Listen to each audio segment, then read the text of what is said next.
Fine. Thank you, Moonray. Actually, from 10 to 1 was the webinar session. So I was wondering, like, how, oh my God, 3 hours I'm supposed to sit and attend.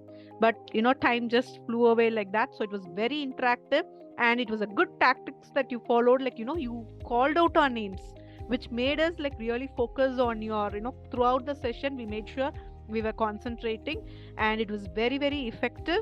And one suggestion would be, I would like you to incorporate more real-time case studies.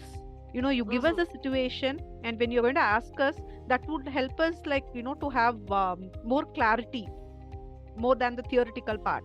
So that was just a very small suggestion, which would help us, for in further webinars. But otherwise, it was quite good, and I loved it actually. Sitting for 3 hours was a very big thing, and I'm a mother of 3 kids, so I made sure like they were not disturbing me, and fine, it was good. Thank God it was on a Sunday, so I was able to attend.